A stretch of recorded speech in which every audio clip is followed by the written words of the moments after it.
Ողջույն բարեկամներ, այսօր արդեն հուլիսի 20-ն է եւ եկեք միասին տեսնենք ինչ է կատարվում մեր շուրջը եւ աշխարհում։ Հաղորդում ուզում եմ սկսել մեծ ընկալեգի Մեջդեի հանճարեղ խոսքերով, որ ասում է ազատ կարող է լինել հզորազոր ոգու տերը միայն։ Հզորազոր ոգու տերը։ Հոգով տկարների համար Մարսելի սնունդ չի ազատությունը։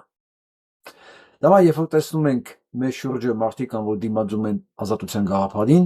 իրենց հարմարա ստրկությունը, պետք է հասկանանք, որ բանաձևը տրված այստեղ, գաղտնիք այստեղ, տկարներին տրված չի Մարսելը ծնունդը։ Ես ուղղակի նաև ուզում եմ հիշեցնել մեզ, որ կարող եք հետևել Patreon-ում եւ նաև Patreon-ում ներողություն, աջակցելով այն ալիքին, դիտել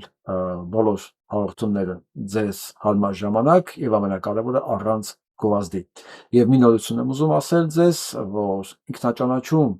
շարժման հայեցակարգը գրեթե ամբողջությամբ արդեն պատրաստ է եւ այն տեղադրել եմ ես Patreon-ում։ Այսինքն ցանկացած մարդ ուզում է տեղյակ լինի մենք ինչ ծրագրեր ենք նախապատրաստել ապագա Հայաստանի համար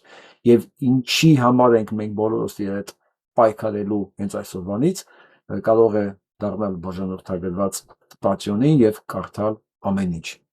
Մենք դեռ քննարկելու ժամանակ ունենք, ուղումների, հեռացումների ժամանակ ունենք, բայց սկսում ենք այսօր, որովհետեւ մենք չգիտենք դա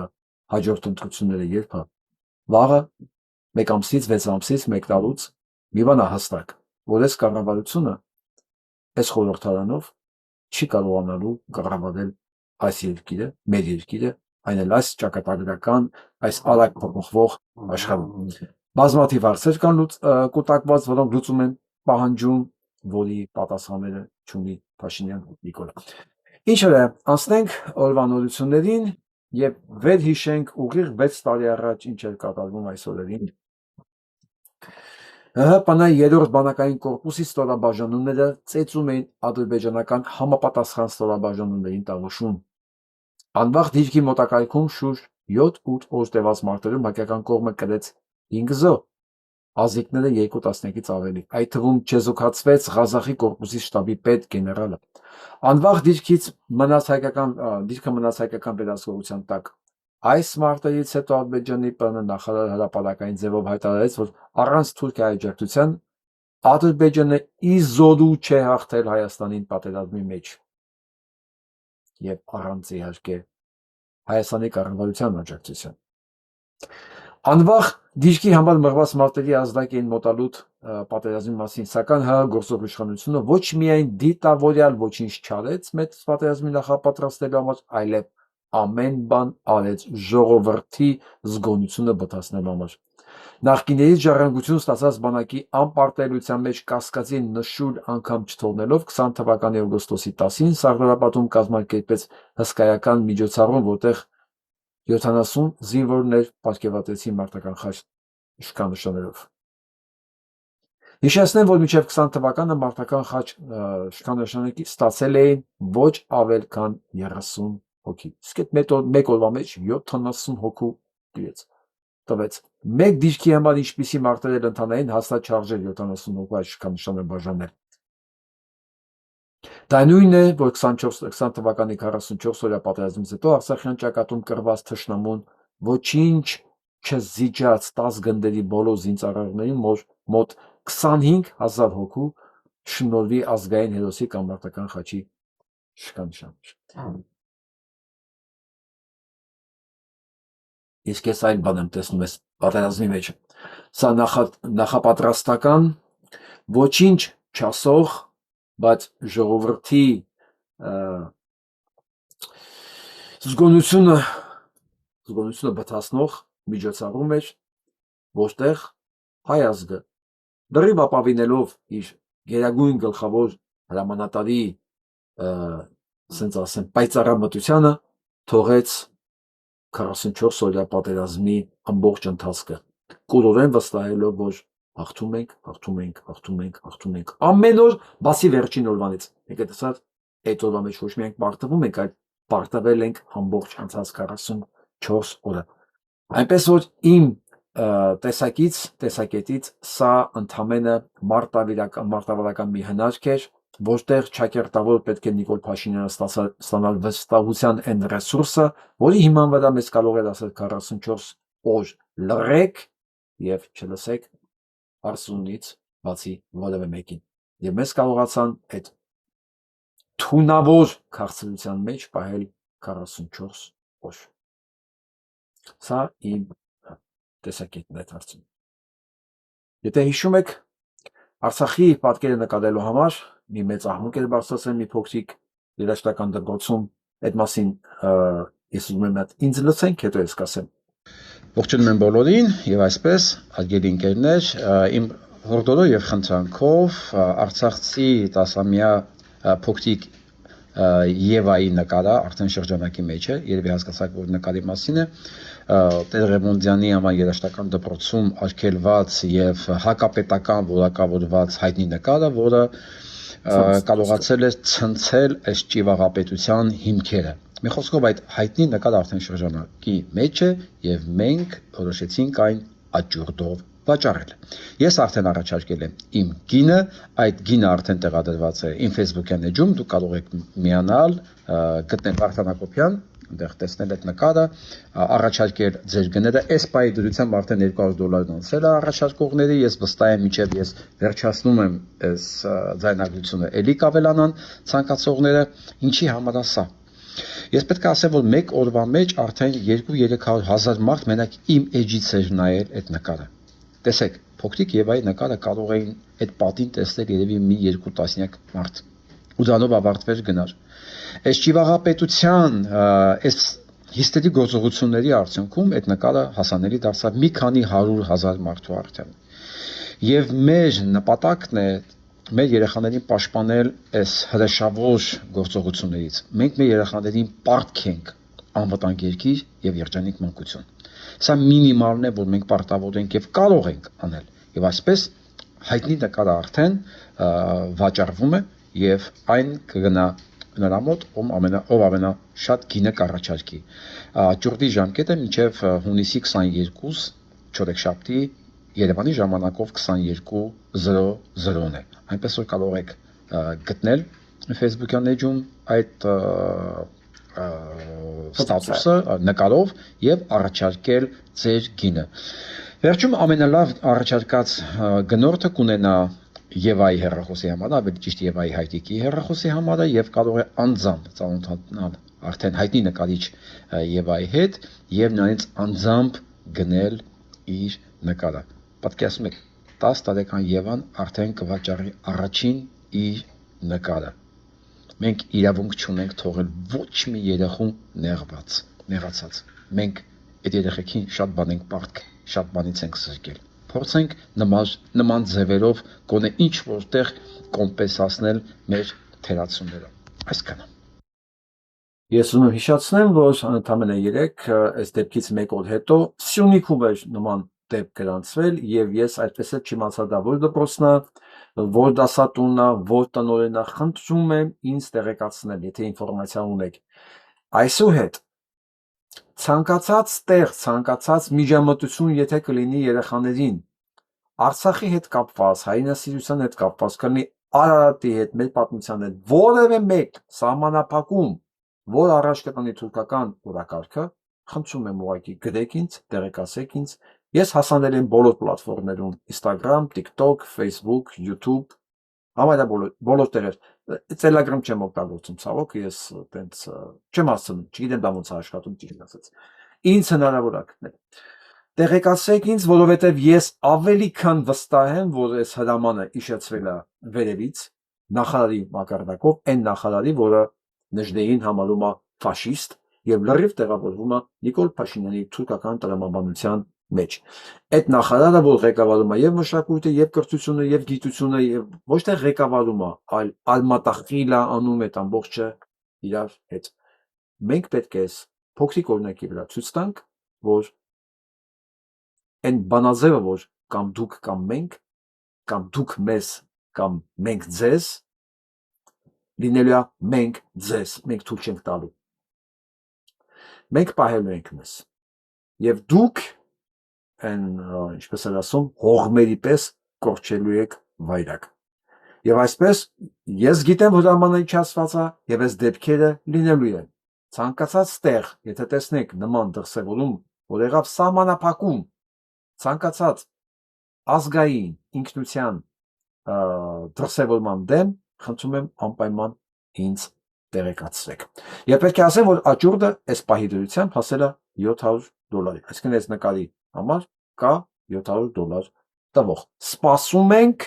ձեր առաջարկություններին։ Խնդրում եմ ձեր առաջարկությունները անել բացառապես իմ Facebook-յան էջով։ Ինձ հեշտ է գտնել հայերեն կամ լատինատար հավաքում եք Վարդան Հակոբյան եւ հենց այս բանի տակը գրում եք գինը, որ դուք պատրաստ եք վճարել, որ ես կարողանամ ամեն ինչ միտեղ ունենալ եւ ոչ մեկ չներասնել, որ հանկարծնես չէ, որ մեկ ավելի շատ է առաջարկել, ես չէի տեսել առաջարկված գիներ։ Եվ վերջում ես ձեզ կտամ հեռախոսահամարը, որ դուք կապնվեք ուղիղ նկարչուհի Եվայի հետ եւ իրանից կարող եք գնել այս արդեն կարելի ասել պատմական դարձած նկարը։ Գնանք առաջ։ Եվ այսպես հուլիսի 15-ին Ժողովրդավարության եւ անվտանգության տարածաշրջանային կենտրոնը նամակ է հղել Հայաստանում հավատարմագրված Եվրոպական միության անդամ պետություններին, Շենգենյան գոտու եւ այլ, Միացյալ Նահանգների, Կանադայի, Ամերիկայի Միացյալ Նահանգների ներկայացուցիչների ղեկավարին կոչ անելով թիրախային պատժամիջոցներ, այդ թվում վիզային սահմանափակումներ կիրառել այն անձանց նկատմամբ, ովքեր համակարգված կերպով ատելության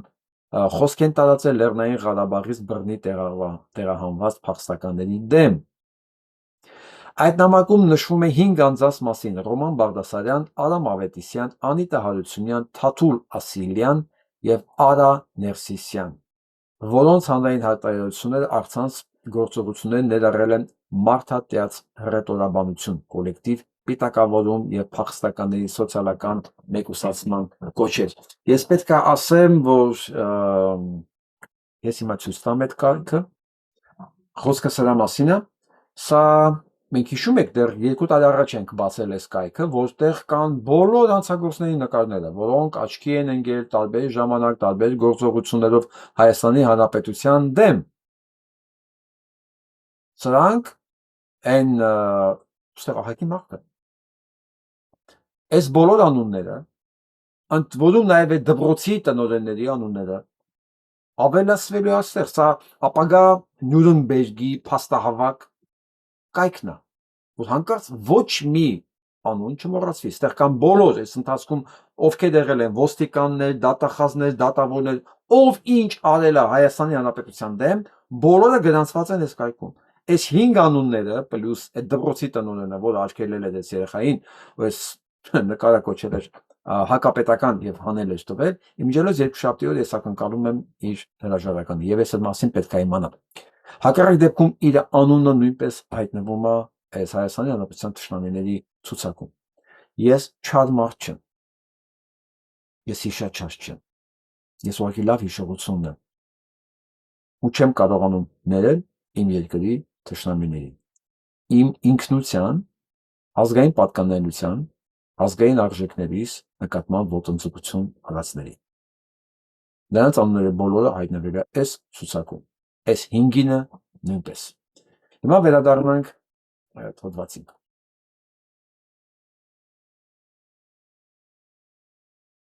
Նամակում փաստարկվում է, որ հաշվի առնելով ներպետական կառույցների շարունակական անգործությունը,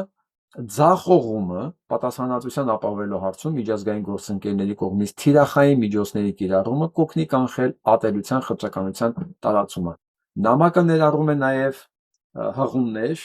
26 թվականի մարտ-հունիս ամիսների ամենամսյա զեկույցներին։ Ուրեմն կազմակերպությունը նշում է, որ շարունակելու է արցախցի փախստականների իրավունքների պաշտպանության եւ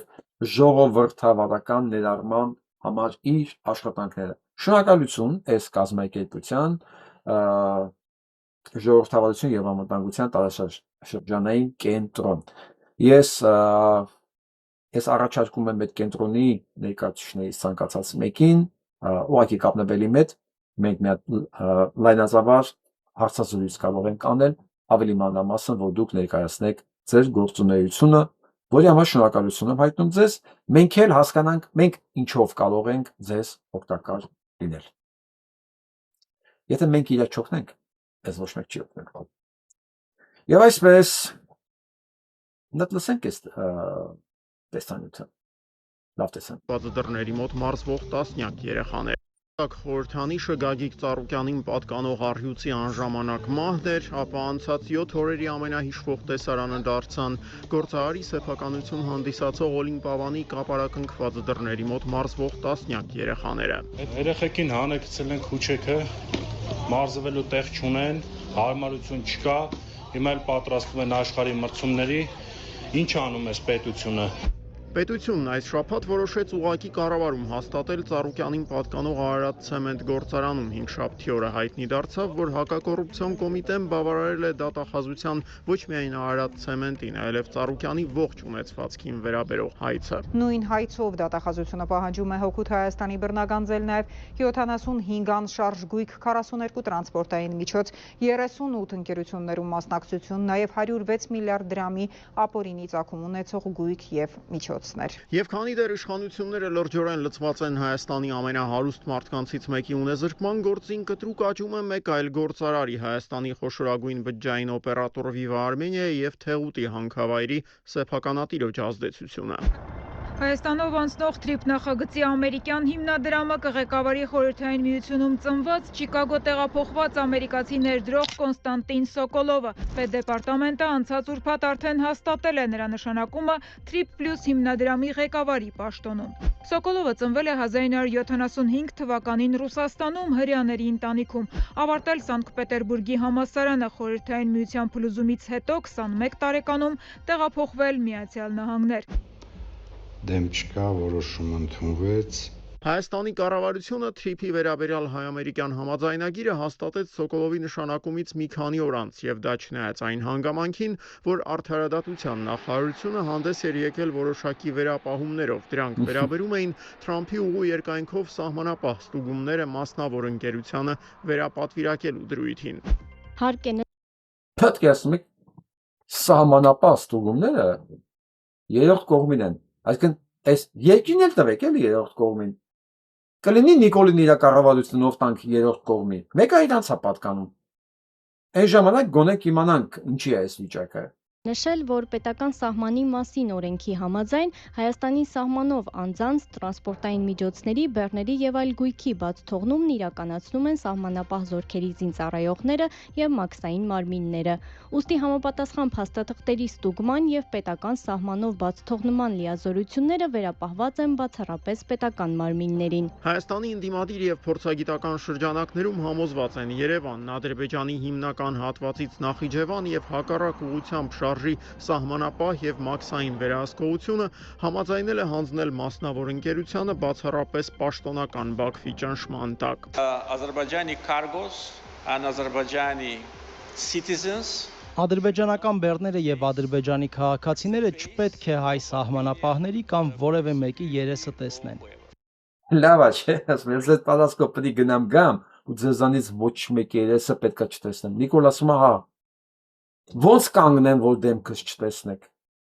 Ամեն ինչ պատրաստ է, ցանկացած դիրքի պատրաստ է։ Մենակ հանգարց չնեղացնի Ալիևին։ Ֆիզիկական շփում չպետք է լինի, պետք է լինեն երաշխավորված անվտանգության միջոցներ։ Our people will be under threat. Իլհամ Ալիևի այս հայտարարությունը հնչել էր ուղիղ 1 տարի առաջ 2025-ի հուլիսի 20-ին Շուշիի գլոբալ մեդիա ֆորումի ընթացքում։ Այս շաբաթ Ալիևը կրկին Շուշիում էր։ Մինչև քաղաք ժամանելը, սակայն Ադրբեջանի նախագահը շրջում էր Լեռնային Ղարաբաղի տարածքում, շփվելով ադրբեջանցի վերաբնակիչների հետ։ Կարծում եմ այլևս անհրաժեշտություն չի լինի, բայց երբ անհրաժեշտ լինի, բոլորը պետք է իմանան, որ երկաթե բռունցքը գործի կդրվի։ Բաքվից հնչող այս Քվից հնչող այս վատ քողարկված սպառնալիքներին զուգահեռ այս շաբաթ պահպանվում էր ճգնաժամը նաև Երևանի եւ Մոսկվայի հարաբերություններում։ Շաբաթավերջին Ռոսսելխոզնadzորը դիմեց Իրանի իշխանություններին, խնդրելով դադարեցնել Ռուսաստան արտահանման համար նախատեսված ծաղիկների հավաստագրումը։ Պատճառն այն էր, որ Մոսկվայում վստահ էին իրանական ծաղիկների անվան տակ ռուսական շուկային մուտք գործում հայկականները, այն որ Իրանը ռուսական պատժամիջոցների շրջանցման հիմնական ուղի է դառնում եւ ոչ միայն ծաղիկների համար այս շաբաթ խոսում էին նաև երևանյան մեծածախ շուկաներում։ Նույն ծիրանը, մեր ծիրանը, մեր պամիդորը, հետո Ռուսաստան հիմա։ Հիմա հետո Ռուսաստան, չէ՞ Ադրբեջան։ Ծիրանը ֆուրը բարձում հետո Պարսկաստան, Պարսկաստանից Ադրբեջան, ֆուրը փոխում է հետո Զարտուղի ճանապարհով Ռուսաստան մուտք գործելուց բացի հայկական ապրանքների համար աստիճանաբար ավելի հասանելի է դառնում նաև եվրոպական շուկան։ Համենայն դեպս 5 շաբթի օրը կայացած կառավարության նիստի ժամանակ դա էր պնդում էկոնոմիկայի նախարար Գևորգ Բաբոյանը։ Հայաստանի Հանրապետությունը Եվրոպական հանձնաժողովի կողմից պաշտոնապես թույլտվություն է ստացել Եվրոպական միության երկրներ հայկական արտադրության սառեցված զուգ եւ վերամշակված զուգ, ինչպես նաեւ ձկնամթերք արտահանելու վերաբերյալ։ Մեր տնտեսվարողը ստանալու է կոդ։ Հա, իհարկե կոդ է ստանալու, մնում այդ կոդին կարողանա բանանի, համապատասխանի եւ ամեն դեպքում զորով շարով ինչ որ մի ֆուր ծիրան էին կարողացել հասցնել Իսպանիա, այն էլ միջև հասնել էին ամբողջ խմբականակը փչացել էր։ Սանքը տենց էլ չհասկացան, որ այս գործը ուղիղ է սիրում, այս գործը պլանավորված գործողություններ է սիրում, այս գործը մասնագիտական մոտեցում է սիրում։ Սրանք ինչի ձեռ են տվել, ամեն ինչ քանդել են, ամեն ինչ ավիրել են։ Չկա Հայաստանում մի օրգանիզմ, մի ինստիտուտ, որը աշխատի, որը ինչ-որ ստանդարտի մեջ լինի։ Հիմա ասում են եվրոպացիները կոդ են տվել, դե գնացեք այդ կոդերին համապատասխանեք։ Ոչ մի բան, մի հատ կոդ է էլեկտրոնային ստանալու, որի մեջ այդ ամբողջ պատմությունը կա, այսինքն քանի կա ամբողջ պատմությունը, որին համապատասխանելն է ուղղակի անհնարին։ դեռ ինքը չի զրկվել այդ կոդից, ինքը այդ կոդով, մենակ այդ կոդով, որը մուտք անելու այդ համակարգ եւ ցանկացած երկրում Եվրոպական միության եւ Երևանից այդ կոդը մուտք են անելու, տեսնելու են այդ կազմակերպության բոլոր տվյալները եւ ինքը կարողանալու է արտահանում իրականացնել, այս արդեն իրական թվայնացումն է կառավարության նիստը։ Ու այս մարդիկ երկիրը դե կառավարում։ Ու ինչ որ մի խավի է սիդուր ալալի։ Հաստի խոսք։ Ես ամենաշատը գիտեք ինչն եմ ափսոսում։ Նաև էլ այդքան բաների մեջ։ Որ մենք կորցրել ենք չափանիշները։ Մենք կորցրել ենք իրոք չափանիշները, ինչն է կարելի, ինչի չի կարելի, ով իրավունք ունի, ով իրավունք չունի, ինչն է լավ, ինչն է վատ։ Սա քաղաքականություն չի արդեն։ Քաղաքականություն չի, ոչ մեկ, ես ես վստահեցնում, նույնիսկ ամենաախմախ մարդը կներեք արտահայտությանս համար, չի գնա կույրաղիքը բուժի ատամնաբուժի մոտ։ Տեսեք, երկուսը բժիշկ են։ Սրանք գնում են սրտի վիրահատություն են տալիս։ Ասում են ինքն էլ է կարել։ Հա, բայց կոշիկ է կարել։ Կարող նույնիսկ կոշիկ չի կարել։ Սրտի վիրահատություն են տալի, թող կոշկակարները ներեն, որտեղ կոշկակարները այնքան պարկեշ մարդիկ են, չեն վերցնի սրտի վիրահատության պատասխանատվություն։ Սրանք վերցրել են։ Որ նույնիսկ կոշկակար չեն, ասենք կյանքում ասեղ ձեռները վերցած չկա, չգիտեն կաշին իր այդ ոնց են կարում, բայց վերցրել են ամբողջը ու դրավարել այս ամբողջ երկիրը այս վիճակին է։ Ու գնահատական տվող չկա։ Դասում են նորմալ է։ Դե Տվարող փոխվարչապետ Մհեր Գրիգորյանը սակայն նույնքան ոգևորված չէր։ Փաստաթղթային շրջանառության այդ թվում ԵՄ-ի հետ խնդիրը լուծեցինք, ենթադրենք, ստացանք կոդ։ Այդ կոդը նաև ենթադրում է, որ այդ ապրանքը պիտի կապարակնքվի այդ կոդով եւ այդ կապարակնքով անցնի ԵՄ սահման, որը մենք ոչ մի կերպ չենք կանում։ Մենք կապարակնիկների հարցը այդպես էլ չլուծեցինք, որովհետև ես երբ որ լսում եմ հանրային քննարկումները եւ մեր բեռնափոխադրողների գիտեք ինչի տարբերություն նախկին իդիոտի, որ խոսում է Գևորգ Բաբոյանը։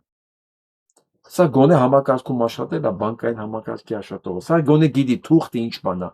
ճիշտ է, վերջի տականքն է, ռուսական գործակալ, ռուսական ներկայացությունն է ինքը, ռուսական ազդեցության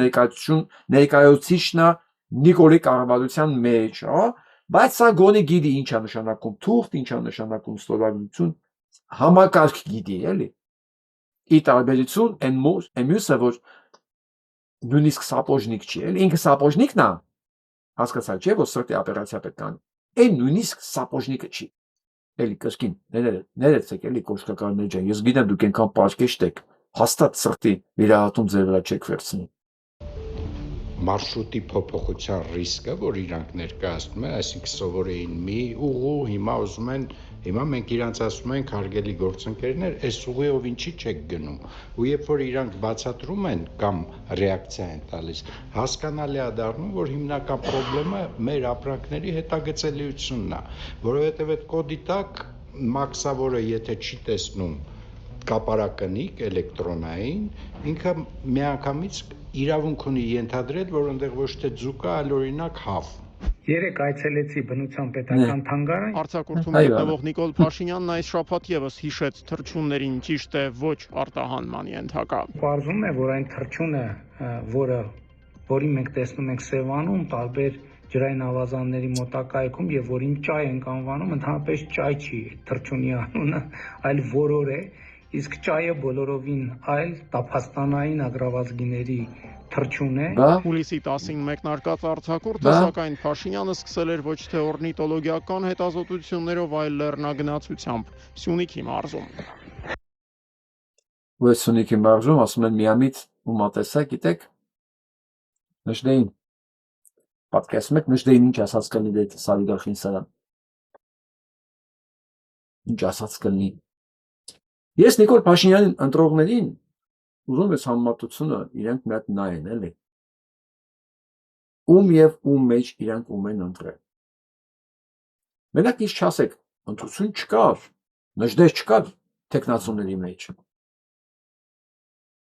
Էական չի։ Բայց դուք այս համեմատության մեջ Նիկոլ Փաշինյանն եք դուք ընտրել։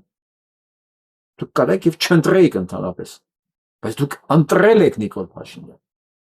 Եթե նույնիսկ այնտեղ Նժդեհ չկար, դուք ընտրել եք Նիկոլ Փաշինյան, կանում եք։ Դամասում դուք հանցագործել։ Նժդեհը մենակ մի բան կաներ այն, ինչ որ այդ ընդամենը 700 հոգով արեցին մի քանի հազար 11 գերող կազմի բանակի հետ։ Լսեցին ձորերով։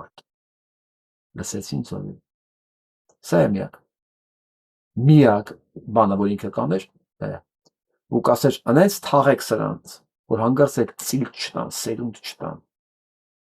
որտեղ սրանք վտանգավոր է ոչ միայն հայ ժողովրդի համար, ընդհանրապես մարդկության համար։ Ես ձեզ երաշխավորում եմ, Նիկոլ տեսակը որ երկրում գնաց, ավիրող է, Ամերիկայի մեծ թարգմանքներ է, հեռու մի գնացեք, ես ոստեղ եմ, ես տեսնում եմ, մենք դրա մասին դեռ խոսալու ենք։ Ուզում ասեմ, սա ազգային երևույթ չի, սա մարդկային, մարդատիպի երևույթ է, եւ որ դու տալիս ես այս տեսակի իշխանություն, դու չես կարող ամենալավագույն նույնիսկ սպասումների պարագայում եւ պայմաններում, լավագույն երկրի պայմաններում, մեկ այնքի քեզ տալու է վատագույն արդյունքը, որովհետեւ ինքը ավելին ունակ չի։ Իսկ ինչ ասել այն մարդուն, որ տենում է, որ սա ավելին ունակ չի, էլի ձայն է տալիս։ Ուղղակի հանցակից, սա կարծիք չի, սա հանցակցություն է։ Դե, ընտրություններն ավարտվեցին, ժամանակն է մուծվել Զանգեզուրի պղնձամոլիբդենային կոմբինատը Աննա Հակոբյանի հիմնադրամին նվիրել է 90 միլիոն դրամ։ Սկեսում եք, չի դիմաց, ինչի համար, պետական ռեկետ, 90 միլիոն դրամ ընդամենը 250,000 դոլար փող անում, մի մեծ գումար չի, այդ մեծ կոմբինատի համար, բայց Աննա Հակոբյանի հիմնադրամին որ ինչ է նվիրել։ Նիկոլ Փաշինյանի աջակիցներ, դուք այս պատմությունը կիմանաք երևում։ Ես ինչ խաբար է։ Ձեր համար այս ամեն ինչը նորմալ է։ Ես դրա համար եմ ասում, էլի դուք հանցագործեք, ես այնպես պատահական չեմ ասում։ Կարող դուք ասեք, դե լավ, 250,000 Թողա դա մի մեծ փող է, որ հա ես էլ կասեմ, դա մի մեծ փող է, որ իրենց համար, բայց կոռուպցիայի համար դա մեծ փող է։ Կոռուպցիայի համար մեծ ու փոքր փող չկա։ Կոռուպցիա է։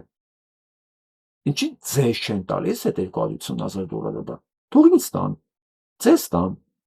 Այդ մանկատանը փոխանցեն, այդ ինչի Աննա Հակոբյանին։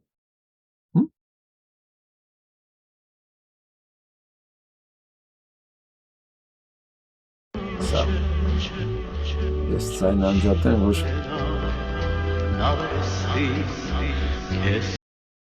ձայնը անջատեցի, որ հետո YouTube-ը բանջանի շարքելա փակի։ Նայեք, սա հենց Զվարթնոց օդանավակայանն է, որը որ բան են արել սրանք, կանխարգելել են, այսինքն հանել են ցուցակից պահպանվող հուշարձան։ Նայեք, էլ պետք չի Հայաստանին այսպիսի հուշարձան։ Մի կառույց, որի նմանը կասում են ընդամենը 7 ցենտ կա աշխարհում մեկ, որը համարվել է իր ունիկալությամբ եզակի ճարտարապետական նմուշներից։ Իսկ սովետական միության մեջ ինքը ընդհանրապես միակն էր։ Ինքը ամենալավն էր այստեղ նայեք։ Չէ՞։ Սա մեզ պետք չի։ Մինչդեռ սա կարելի է չնչին միջոցներով վերականգնել ներքին թռիչքների համար, չգիտեմ, մոտիկ տարածքների թռիչքների համար։ Ամեն դեպքում սա մի բան է, որ ունիկալ է, նաև ամենակարևորը որպես հիշողություն։ Որպես հիշողություն ես եւ իմ սերունդը հարյուրավոր թռիչքներ ենք արել այստեղից։ Հարյուրավոր պատմություններ ունեն կապված այս ամեն ինչի հետ եւ ընդհանրապես դուք հասկացել եք սրանց քաղաքականությունը ինչին է նվիրված։ Մեր հիշողությունը ջնջելով այն ազգը, որ կորցրեց իր հիշողությունը, իր պատմությունը, վերածվում է ամբողջի։ Հիշում եք Ջիգար Խանյանին խոսքերն էր սա։ Ամբողջ տալպա։ Հայերեն ասում են նաև նախիր, որովհետև հիշողություն չունեցող խումբը ամբողջը նախիրից շատ չի տարբերվում։ Ինքը չգիտի ուր գնա, ինքը չգիտի ամենակարևորը ինչի գնա, ալես նայեք։ Ինքը չգիտի ինչի գնա, ինչի չգնա։ Ինչն էր լավ, ինչն էր վատ։ Հիշողությունը կորցրած ժողովուրդը վերածում է նախրի, որն էլ վերածում է ինքն էլ իր հերթին պարարտանյութի ուրիշ ժողովուրդների համար։ Իսկ արդյոք Թաշխանյան կենտրոնը կոչանում կառավարությանը չանել այդ հանցագործությունը, չանել ուղղակի։ Ես չգիտեմ, այս կոչը որքանով տեղ կհասնի, որքանով չէ, ես վստահ չեմ, որ կլինի, որովհետև սանց նպատակը այլ է, սանց նպատակը հենց ջնջելն է այն, ինչ որ մեզ համար թանկ է։ Ջնջելն է այն, ինչ որ մեզ կհիշեցնի, ասենք Արարատ Սարը, մեզ կհիշեցնի մեր մանկությունը, մեր տեսակը, ինքնությունը, այս ամեն ինչը դրա դեմ է ուղղված, ինչպես փոքրիկ Եվայի նկարի արգելանքը, ինչպես Սյունիքում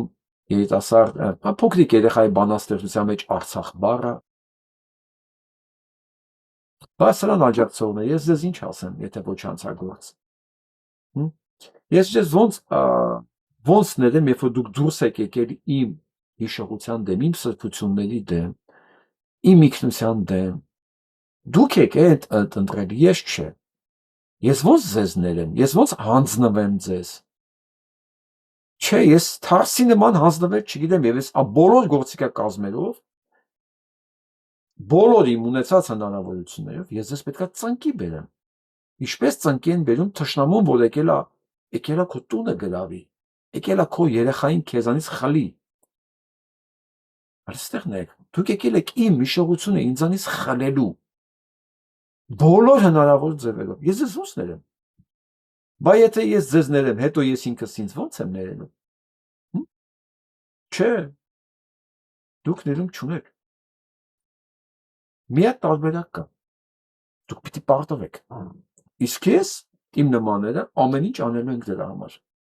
Որովհետև ի տարբերություն ձեզ, մենք պաշտպանվող կողմն ենք։ Դուք հարցակվող։ Մենք գնալու հետ գնալու տեղ չունենք, իսկ դուք պարտվելու հնարավորություն ունեք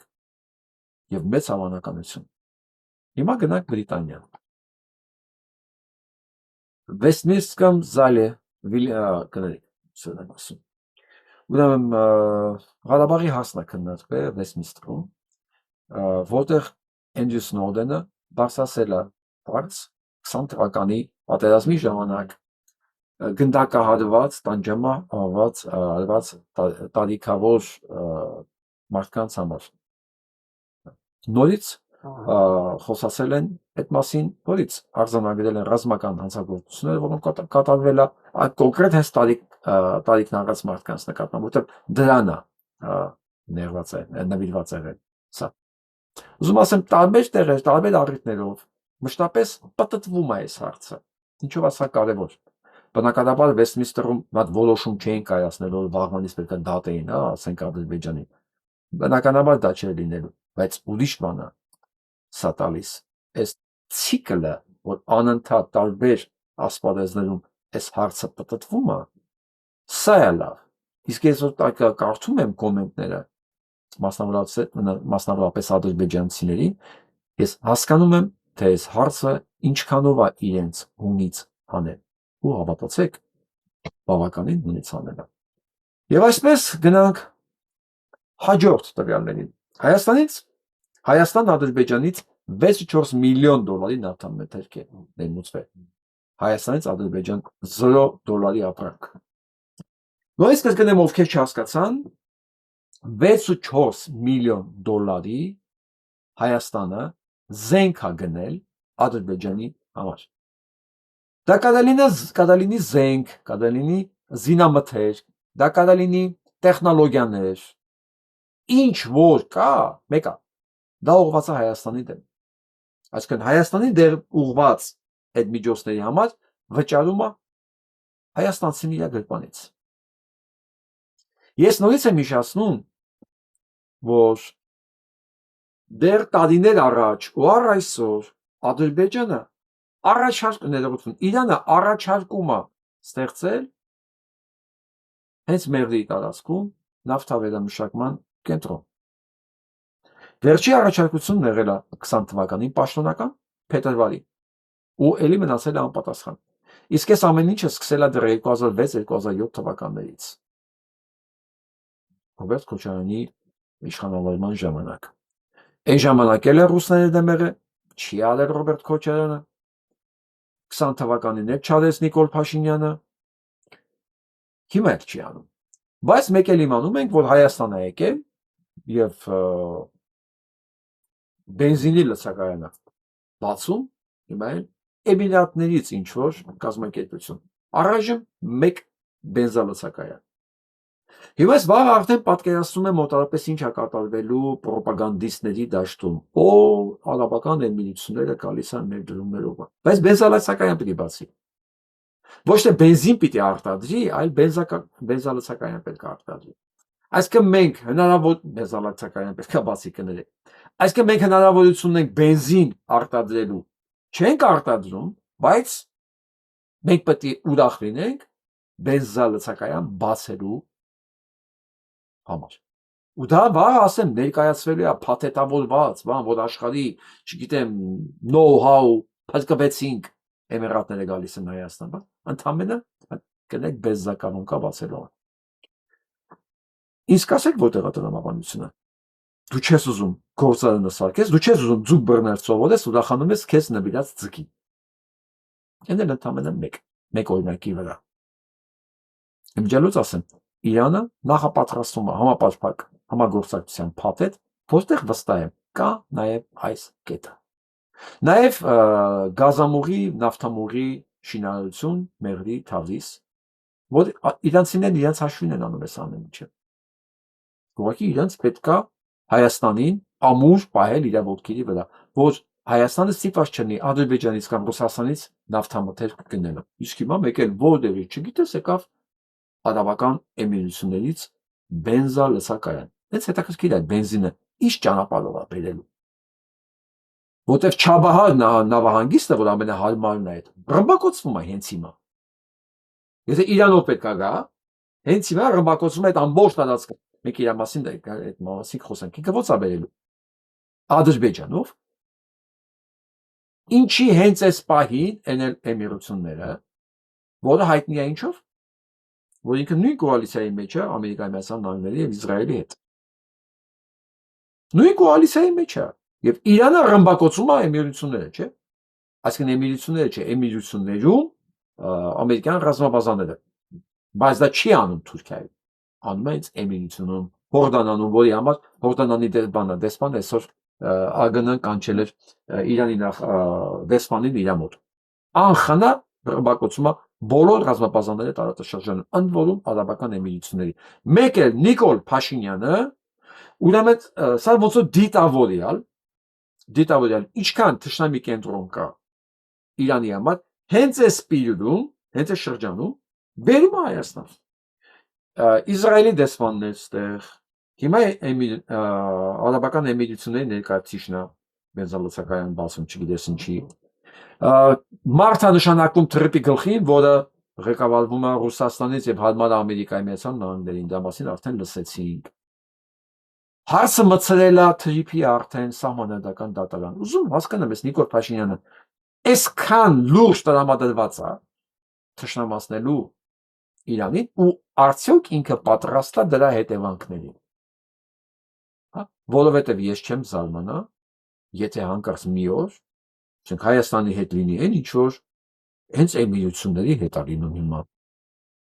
Հորդանանի հետ է լինում, Քուվեյթի հետ է լինում։ Ու մեկ էլ ասենք ստիպված Արադ Միրզոյանը կանչի ասենք Իրանի դեսպանին Հայաստանում ասի, ես ինչ եք անում։ Իրանի դեսպանն նայ աշկերի մեջ ասի, բայց ես քեզ զգուշացնում էի, չէ՞։ Բայց քեզ զգուշացնում էի, չէ՞, չանես։ Ու կասի առանց աշկը թարթելու։ Այնպես որ ես ես նախազգուշացնում եմ, նախապատրաստում եմ, որ հեսա այս մի բենզակալոնքեն դառնալու է մի հատ բան, փուչիկ ներկայացման իմաստով էլի, որ մենք գործ ենք անում։ Մինչդեռ ես սրա մեջ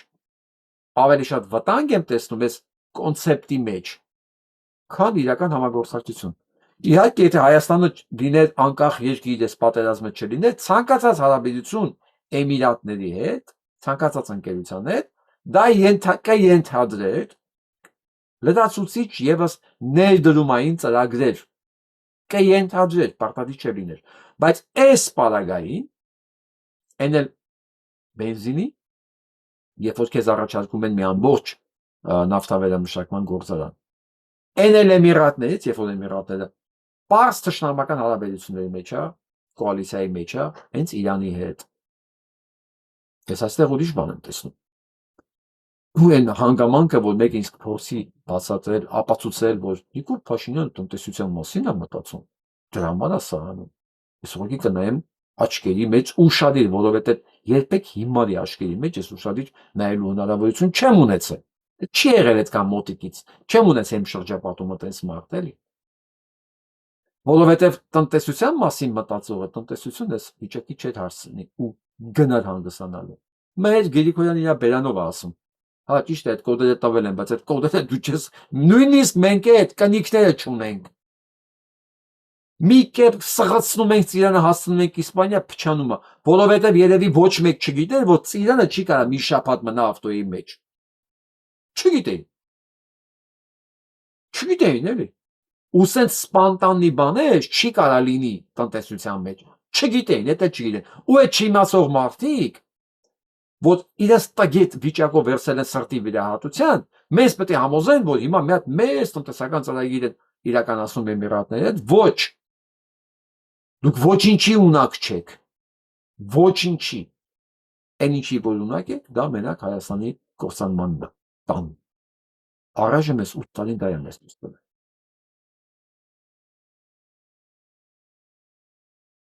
Գնանք Ռուսաստան։ Թվնդրել է շատ վատ վիճակ։ Լավ, իջև Ռուսաստան հասնելը, սենց իջում է, սրանք բուծում են, էլի, չգիտեն որտեղից են բուծում։ Բուծում են, էլի, գտնում են, էլի, Նիկոլ Փաշինյանը սենց վերցած, միկրոսկոպը կամ իր մետաստազները գտնում են ինչ որ մարդիկ, որոնք կարծիք ունեն, ինչ որ Սամվել Մելիքսեթյան։ Ադրբեջանի հասարակության մեծ մասը կոնֆլիկտը շարունակելու մոտիվացիա չունի, բա չունի է, ատելության ինստիտուտները իրենց աշխատում են, չունի, անիմաստ են աշխատում, դպրոց, մանկապարտեզ, թանգարաններ, ատելության քարոզ, մեդիա, Ալիևի խոսքերը, որ երկաթի բռունցքը իջեցնում եք հայերի գլխին, չունի։ Ռուսի Ազնավուրյանն եմ ուզում ցիտեմ։ 20 թվականի պաշտպանություն նախապատրաստելու ժամանակահատվածում նյութատեխնիկական պատասխանատու պաշտոնյան զբաղվել է Կարսի զենքը թուրքերին վաճառելով։ Բա, նույն բանն է եղել։ Բարեբախտաբար նրան հետո հայերը սատկացել են Թիֆլիս փախուստի ճանապարհին։ Հիմա հարց, եթե նրան սատկացել են, բա սան ով է ծնել, շատ լավ ասում։ Բայց եթե նրան սատկացել են, սան ով է ծնել, ես կասեի ուրիզը, սրանց ով է ծնել, ամբողջին ես ողմակին ով է ծնել։ Ով։ Հասարակության մեծ մասը։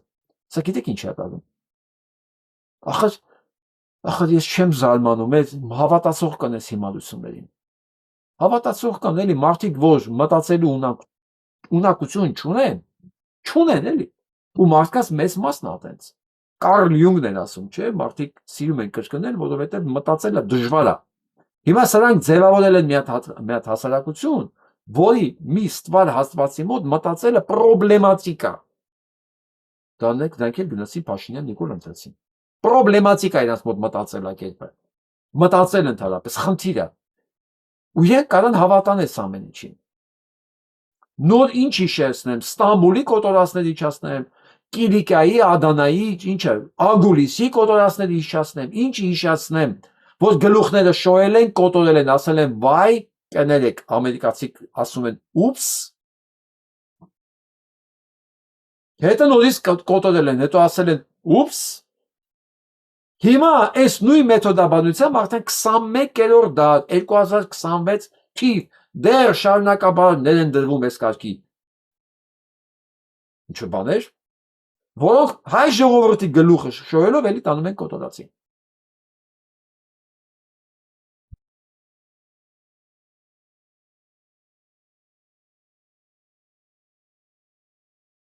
Կոնգրեսի գրադարանում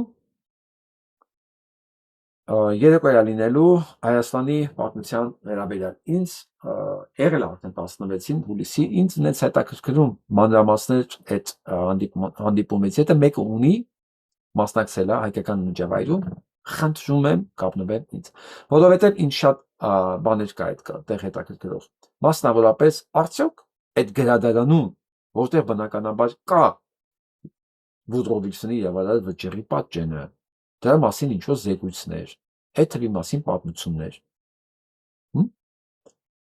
Կա ինչ-որ մի բան, ասվել է, խոսվել է, գրվել է, այսինքն մի բան զեկուցվել է այդտեղ, որովհետև դրանից բացի ոչ մի բան չկա, ես չգտա։ Եթե մեկ եղել է, մեկ ինֆորմացիա ունի, խնդրում եմ ինձ անպայման ասեք։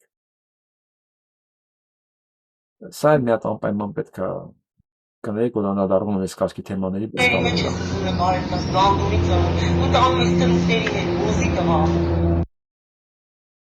Մի խոսքով, ով է այս աղջիկը եւ կողքի երեխեն։ Սա փաստորեն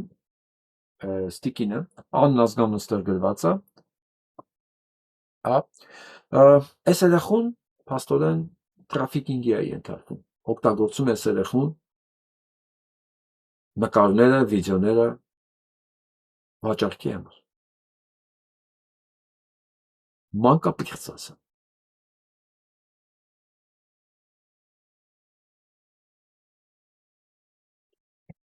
Ու այս երեխուն սա որտե գրել է։ Արիաննա Հովսեփյանն է տարածել, ես էլ ուզում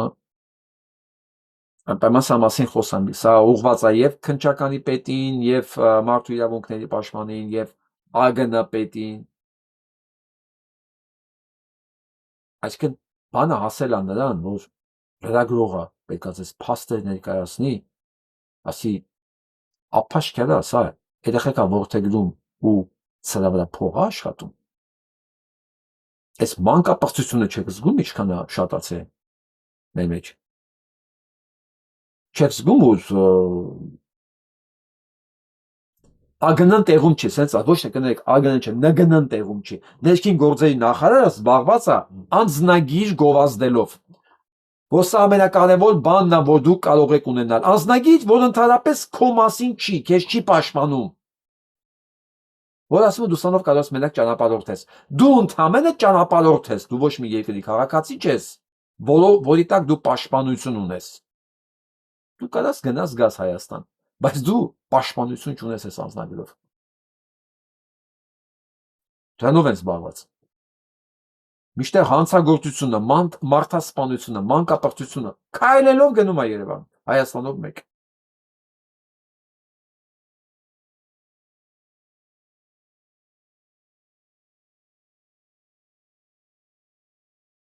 Ռուսաստանում ավատ վիճակը, մտածում են արդեն քարտային համակարգի մտցնել սնունդի եւ այլ տեսակի առաջին անհրաժեշտության ապրանքների համար։ Եվ ամենակ հավանականությամբ հոկտեմբերից արդեն դա կսկսվի կիրառվել։ Հիմա այսօրվա ամենակարևոր իրադարձության մասին։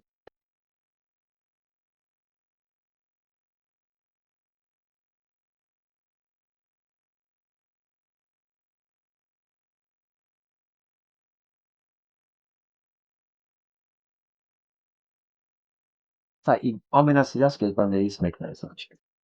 Ես Իտալիա արդեն հետևում եմ, լավ ճանաչում եմ, շատ լավ դերասանուհի է, շատ կարգին մարդ։ Ինչը այսօր վերջացավ ֆուտբոլի առաջնությունը։ Եվ ցերեկը, երբ որ ես ուղիղ եթերում հարցու պատասխանի էի, հարցրեցին, թե Անգլիա, ներողություն Արգենտինա, Իսպանիա է խաղում, թե ում հաղթանակն եմ ուզում, ես ասեցի անպայման Իսպանիայի։ Եվ այդպես էլ եղավ։ Ինչու Իսպանիայի, որտեղ ոչ թե ես Արգենտինայի ֆուտբոլի խաղը չեմ սիրում, այլ որոշումս նախընտրությունս քաղաքական էր։ Քաղաքական։ Արգենտինան դա սիոնիստական աշխարհի հենարանն է եւ լավագույն բարեկամ։ Իսպանիան ընդհակառակն է։ Աշխարհի դեմոկրատիայի, արդարության, ազատության դրոշակակի է։ Եվ ես պատկերացնում եմ ինչ ցավ է լինելու Թրամփի համար եւ սիոնիստների համար, եթե Ամերիկայի Միացյալ Նահանգներում ֆուտբոլի առաջնությունը ախտի Իսպանիան։ Ես հիշեցնեմ, այս առաջնության ժամանակ Թրամփը ոնց էր վերաբերվում իրանցիներին, վերջի ստահակի նման, վերջի տականքի, վերջի Նիկոլի նման։ Այդ խմբին, այդ ֆուտբոլի համակարգանին չթողեցին ամբողջ ընթացքում, որ ինքը քնի Ամերիկայի Միացյալ Նահանգներում։ Ամեն խաղից հետո նրանք ստիպված վերադառնում են Մեքսիկա։ Հասցնեին մի քիչ հանգստանային ու հետ գային։ Դուք պատկերացնում եք այդ ճանապարհը։ 6-7 ժամ թռիչք մենակ։ Հետո օդանավակայան, ամեն անգամ պասպորտ կոնտրոլ անցնեն, որ առնվազն ժամը կես 2 ժամ, առնվազն։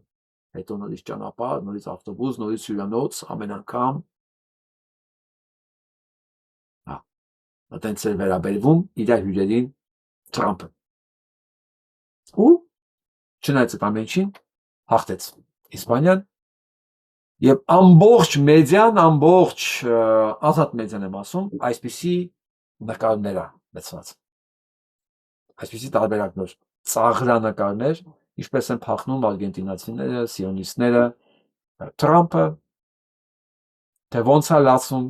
Բիբի Նետանյահուն Արգենտինային գրկած եւ ինչպես աղթական գնում Իսպանիա։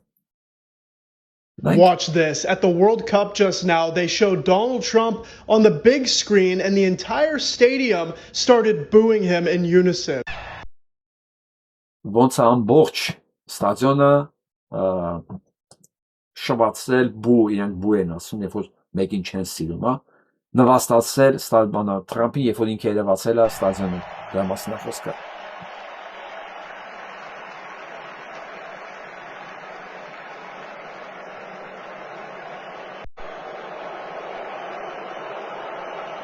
Yeah, the Epsteinian president is surely not going to be happy about this. All for him to just fall asleep at the game as he Ասում եմ, եւ այո, եւ Էփստեյնյան նախագահը բնականաբար երջանիկ չէր այս ամեն ինչից, ինչպես ժողովուրդը իրեն դիմավորեց։ Ճիշտ ասեմ, Էփստեյնյան նախագահ, որովհետեւ այսօր մանկապարտության վրա բռնել են նախկին դատախազ, Թրամփի դատախազ Թուլսի Գաբորտի եղբորը։ Տեսնում եք, սա բոլորն են մանկապերց։ Ասում եք, մենք ինչ շրջանում ենք ապրում։ Եվ հետաքրքիր նորություն, որը շատ բան կարող է փոխի, Նետանյահուն չի կարողանում հանդիպի եւ իր հետաձգելը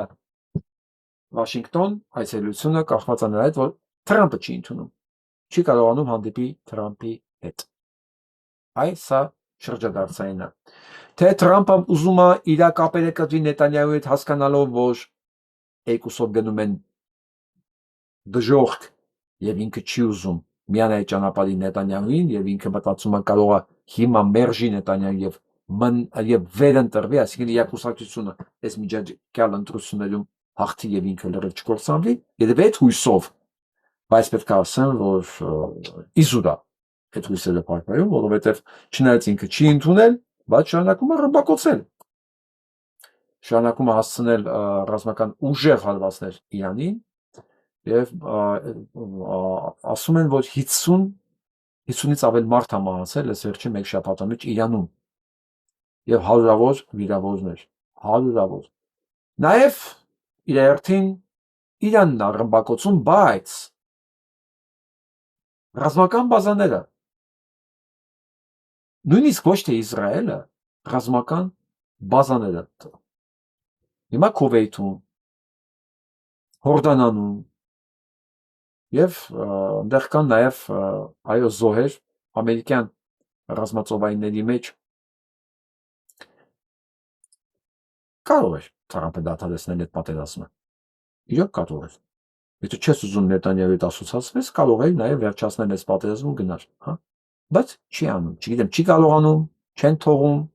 թե չեն թողում, ոնց է կարողանում մերժի Նետանյահուն, սա դեռ իմ համար պարզ չի, բայց այն հանգամանքը, որ ինքը ռմբակոծում է եւ բավարար մեծ քանակությամբ ավերածություններ արել, պայթեցրել է կամուրջներ ստրատեգիական, ջրի դեստիլատոր մաքրման կայաններ Իրանում, սա ռազմական հանցագործություն է։ Թրամփը արդեն գնում է որպես ռազմական հանցագործ, ինչպես Նետանյահուն, վստահ եղեք, գնալու է։ Բայց ոչ մի արդյունք փոխարեն է։ Իրանն է ռմբակոծում, ինքն է ռմբակոծում, հետաքրքիր է, գիտեք որն է, որ այս ամբողջը որ նայում, ռմբակոծվել է նաեւ Կիևը, նայեք ինչ արել Ռուսաստանը։ Ասենք ինչ ավերածություն է, բալիստիկ հրթիռներով տեսեք ինչ անում։ Ու ոչ մի կողմ, ոչ Ուկրաինան, ոչ Իրանը, ոչ Ամերիկայի Միացյալ Նահանգների բազաները, այդ երկրները, ոչ մի կողմ չունի հակաօդային պաշտպանություն։ Ոչ Ռուսաստանը, չկա, լստնեք ինչ արել այդ հրթիռները։ Նայ։ Բայց զուգահեռ նաև բողոքի մեծ ակցիաները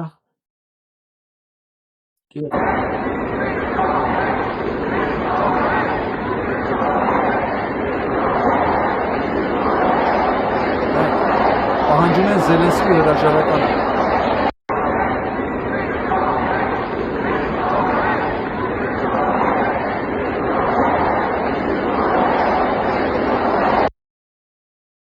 Ես արդեն ասեցի ինչու, որովհետև այն գեներալը պաշտպանության, որ կարողացել էր շատ վատ վիճակի մեջ դնել Ռուսաստանին, Զելենսկին հանում է պաշտոնից։ Այո։ Ես միշտ այդ կարծիքին եմ եղել, որ Զելենսկին դիտավորյալ երկարաձգում է այս պատերազմը, եւ ինքը չի ուզում հաղթանալ։ Ինքը ուզում է երկարաձգված պատերազմ եւ ինչքան հնարավոր է երկարաձգել իր ոչ լեգիտիմ պաշտոնավարումը։ Դե 2 տարի առաջ պետք է լիներ ընտրությունների նախագահի, կարծեմ 2 տարի առաջ էր։ Ամեն դեպքում պատերազմը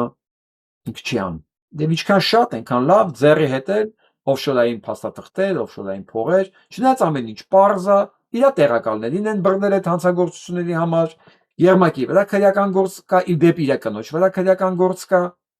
բայց Զելենսկին հասկանում է մի բան, եթե ես հիմա ընտրություններ անեմ, Նիկոլի վիճակն է իր մոտ։ Սրանքից դատելու ռազմական տրիբունալով, որովհետև պատերազմի համար նախատեսված փողերը գնացել է անձնական հաշիվներին։ Այո, սխվել է։ Իմ կոնֆլիկտը Զելենսկուի հետ դա Ռուսաստանի օգտին չի։ Այսօր էլի մի, չգիտեմ, մտքի գիգանտ, որ սա տարածել է գրել էր, ուրեմն դուք ռուսամետ եք։ Սմտիկին ջան, ինչ ասեմ ձեզ։ Ես շատ եմ ափսոսում, որ ձեր գրագիտությունը մնացել է այդ մակարդակի վրա։ Եթե ձեր համար նորությունը, ընդհանրապես ինֆորմացիան, դա ճաշակի ոլորտից է, եւ դուք ինֆորմացիային նայում եք, եթե դու այս ինֆորմացիան ցենց տարածել ես, նշանակում է, ուրախ ես սրա համար։ Սա փաստ է, տիկին, եւ ընդհանրապես մարդիկ փաստ է։ Զելենսկին հանցագործ է, եւ սա ասել եմ վերջի 3 տարվա մեջ։ Առաջին մի տարին արդեն իմանում եմ բարձր որոշումները, դեպքերի ընթացքը, վեկտորը, լեքսիկոնը, ամեն ինչ գնում է դրան, այո, ինքը նպատակ չի ունեցել երբեք հաղթել։ Եվ դա բոլորը հասկացել են եւ հաղթող հրամանատարին ինքը հանում է աշխատանքից։ Սա նաեւ դա է նշանը։ Սա դրա ապացույցն է։ Եվ երևի սա այն կաթիլն են, որոնք այսքան մարդու Կիևում հանել է փողոց։ Ու ես վստահ եմ, Զելենսկին թռնելու է շամպանսկու այդ բանի նման։ Ես վստահ եմ։ Ուկրաինացիները սովոր են հեղափոխություն անելու, սա առաջին չէ։ Հայերից մի քիչ տարբերվում են իրանք։ Ես ուզում եմ վերադառնալ Հայաստան, փոքրիկ պատմություն պատմեմ ձեզ։ Վիկտոր Համբարձումյանի կյանքից։ Երբ որ Վիկտոր Համբարձումյանը սովետական միության վերջի տարիներն էր, Գորբաչովի կառավարման ընթացքում մենք բոլորս այդ սիեզները նայում էինք, որովհետև դրանք հեղափոխական բաներ են, հանդիպումներ էին, որտեղ սկսել էին խոսել ճշմարտությունից, բացահայտել հանցագործություններ այն ժամանակ Գդելյան կար հայ, որը բացահայտել էր Միջին Ասիայում ծափելի կոռուպցիաներ, հայտարարակ մասշտաբի թալան, մարդասպանություն, մի խոսքով։ Այդ շրջանն էր ու նաև պերեստրոյկայի պերիոդներ մենք բոլորս զգամված, պատկերացնում եք, մենք սովետական մարդիկ այն ժամանակ նստում էինք արդեն նայում ենք այդ մենք ինչ է կատարվում նոր այն երկրում եւ Վիկտոր Համբարձումյանի խոսքի ժամանակ Գորբաչովը քանի անգամ ընդհատում է։ Չի դիմանում Վիկտոր Համբարձումյանը շուշագալ դուրս ագալի ասում է, «Էս ինչ է կատարվում։ Դուք ինձ ընդհատում եք, գիտեք, թողեք ես խոսամ»։ Գորբաչովն ասում է, խոսեք։ Վիկտոր Համբարձումյանը ասում է, «Այդպես չի ասում, այդպես ես միակ մարդն եմ, որ ընդհանրապես Բրիտանիայում էնել Նյուտոնի կոնֆերանսում խոսացել է ու այդ բանն է հակել։ Միակը ամբողջ սովետական միությունից, որը արժանացել է նախնդեղ խոսալուն, այդ ընթացքում իրան ոչ մեկ չի ընդհատել մեկ, երկրորդն ինքը արժանացել է Նյուտոնի այդ բանը, շորը հակնելուն զեկուցի համար, էլի։ Ասել է, գիտեք դու դրա մասին։ Ասել է, չէ։ Բնականաբար դուք դրա մասին չգիտեք, իսկ դուք գիտեք Նյուտոնի ժամանակ ով է եղել Բրիտանիայի նախագահը կամ չգիտեմ թագավորը։ Ասել է, չէ, չեմ հիշում։ Հասկացաք։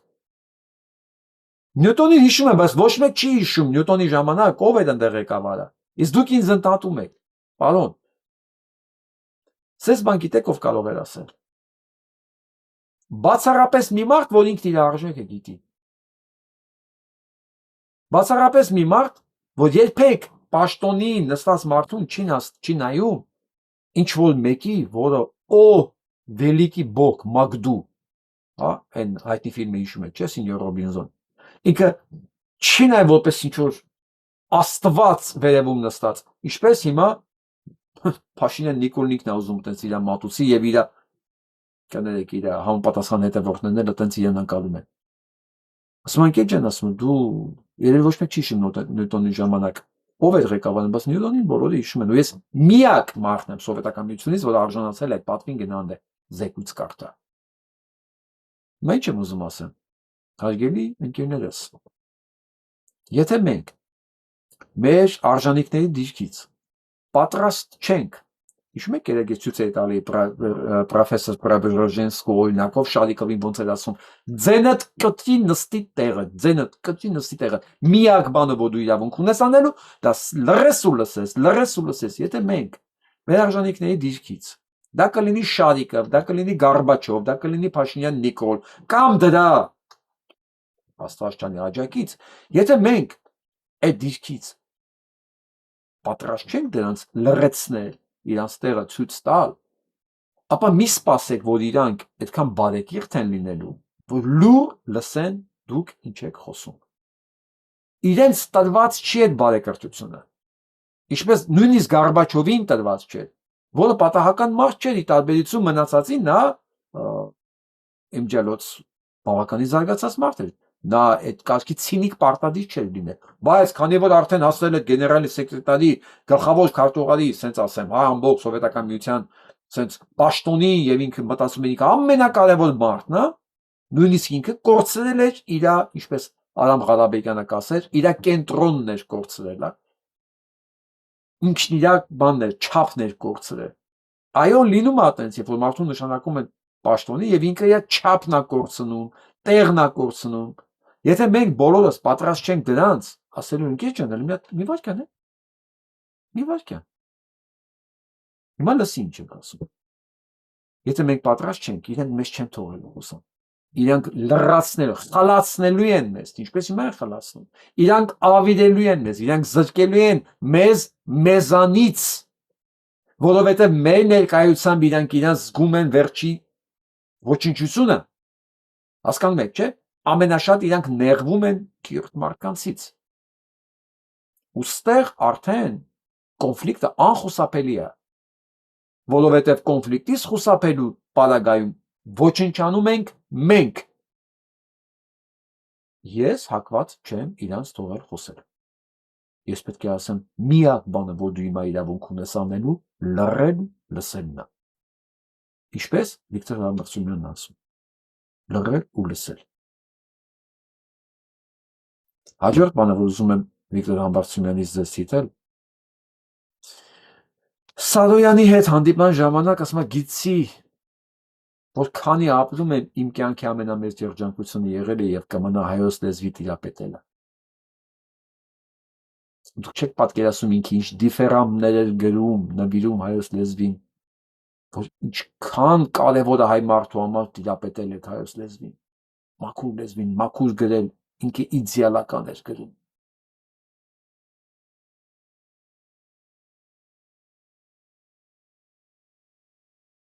Երեք եթերներից մեկի ժամանակ ինձ ասացին, որ չեմ ուզում երկրի անունը տամ, բայց X երկրներում կան մարդիկ, որոնք հայկական խմբեր կան, WhatsApp-ի խմբեր, Facebook-յան խմբեր, որտեղ գրվում ու խոսում են տեղի լեզվով։ Ու երբ որ իրան ասել են, կարծեմ Ուկրաինայի մասին է խոսքը, ինչ որ է, ինչու հայերեն չեք խոսում։ Ընդհանրապես 10-15 տարվա, 20 տարվա գնացածներ, նոր սերունդը։ Դե մեզ սենց է հարմար, դե մեր երեխեքը արդեն հայերեն չեն խոսում։ Ես մտածեցի, որ ինչքան դժբախտ են իրանք, որ չեն հասկանում, ինչ լեզվի են իրանք տիրապետում։ Եվ ընկերոջը, որպեսզի չչարանա այդ մարդկանց համար, ասեցի, գիտես, երևի իրանք էլ մեղավոր չեն, որտեղ մեր կրթական համակարգը իրանց չի սովորացրել սիրել իրանց լեզուն, իրանց չի սովորացրել գրաբար, որտեղ գրաբարին տիրապետելու պարագայում մարդը կշշմեր իր խոսքի խորությունից, իր խոսքի հանգավորված իմաստից, ինքը կհասկանար, թե ինչքան իմաստավորված է իր խոսքը, ինչպես չինարեն է իմիջելուց։ Չինարենը սոսկալի լեզու է այդ առումով, իր ամեն մի հիերոգլիֆ, ամեն մի բառ, դա ասոցիացիա է ինչ-որ մի փիլիսոփայական երկրային, չգիտեմ, վերմարտկային կերպարի կամ երևույթի հետ։ Ամեն մի բառ ասոցիացիա է, կամ տիեզերքի, կամ մարմնի, կամ էներգիայի, կամ չգիտեմ, հավերժության, ամեն մի բառ, ամեն մի հիրովիվ, ասեն իրենք որ խոսում են, դա նաև եւ գիտություն է, եւ բժշկություն, եւ փիլիսոփայություն, բառերը այդպեսին է իրանց մոտ։ Նույնը Հայաստանում է, հայերենն է։ Ինչքան դժբախտ են ուղղակի այդ մարդիկ, որ իրանք չգիտեն ինչին են իրանք տիրապետում, որ նույնիսկ Վիկտոր Համբարձումյանն է ասում, որ իր կյանքի ամենամեծ երջանկությունն է հայերին տիրապետելը։ Պատկերացրեք մարդ, որ աշխարհի թիվ 1 գիտնականներից է, աշխարհի թիվ 1 երևույթներից է, որ բոլոր երկրներում են իրան ընդունել։ Այսինքն այնքան կոչումներ եւ պաշտոններ, որ Վիկտոր Համբարձումյանն ունի, ես կարող եմ չհասցնեմ մեկ հաղորդման ժամանակ նշել, որովհետեւ դա չի էական, ինքը Վիկտոր Համբարձումյանն է։ Եվ նրա համար ամենամեծ արժեքը, ամենամեծ երջանկությունը հայերեն խոսալն է եղել։ Իսկ մեր ընկերների մեջ մարդիկ կան այնքան հեշտ են հրաժարվում հայերեն գրելուց եւ խոսալուց։ Դա ունի մենակ մի բացատրություն։ Նրանք չեն հասկանում իրանց գրպանում ինչ ունեն, իրանց հոգում, իրանց մտքի մեջ ինչ ունեն, իրանց թիկունքում ինչ ունեն, չգիտեն։ Դե չգիտեն էլ։ Ես հրա մեջ մեծ ողբերգություն եմ տեսնում կրթական մշակութային համակարգի, ես դե պետության բանն եմ տեսնում, ձախողումն եմ տեսնում։ Այդ մարդիկ, որտեղ որ իրենք մեծացել են, նշանակում է դա չի եղել պետություն, դա ձախողված պետություն է, որ տվել ատնցերում էր։ Դա համար այն կրթական հայեցակարգը, որ ես հիմա աշխատում եմ, արդեն վերջացել եմ։ Դե կա ամենայն մանրամասնորեն ամեն ինչ գրած, ընդ որում գրապարի ուսուցումը պարտադիր է։ Ապագա Հայաստանում իմ պատկերացված գրապարի ուսուցումը եւ դասական ուղղագրությունը զուգահեռ այսօրվա մեր ուղղագրության հետ գոնե առայժմ զուգահեռ դա պարտադիր է, որովհետեւ մենք սովետահայերս հեռացել ենք մեզանից։ Հիմա որ շատ լավ պահպանել են ինչ որտեղ արևմտահայերը, նրանք որոնք ապրել են Սիրիայում, Լիբանանում, Պարսկաստանում, որոնք չեն անցել սովետական մամլիչի տակով։ Մի խոսքով։ Ստեղ Արմինե Արաքելյանը գրում է, այս վախկոտ սրիկաները նույնիսկ իրենց պրոֆիլի նկարներն են թաքցնում, հավանաբար իրենք էլ են գիտակցում իրենց տականք լինելը, որովհետև նույնիսկ այս տողի տակ, այս հայոյանքները, հասկանում եք ինչքան տականք կա, որ այս բառերի համար Վիլյամ Սարոյանին ուղված խոսքերն ինչքան հայատյացա աճել, որտեղից են սրանք առաջացել, սրանք կարող են մի պարագայում առաջանալ, նշանակում է երկար ժամանակ Հայաստանի փողոցներից աղբը չի մաքրվել, մնացել է, նեխել է եւ արդյունքում առաջացել են դրանք։ Ուրիշ ոչ մի բացատրություն ես չունեմ։ Վերադառնանք ինքներս մեզ, ինքնաճանաչվենք, ինքնաճանաչված մարդը ինքը անհաղթահարելի խոչընդոտ է թշնամիների համար։ Ինքնություն կորցրած մարդը տալպա, ամբող, որը հեշտությամբ դառնում է պարարտանյութ այլ ժողովուրդների համար։ Այսօրվա համար այսքանը, լավ մնացեք։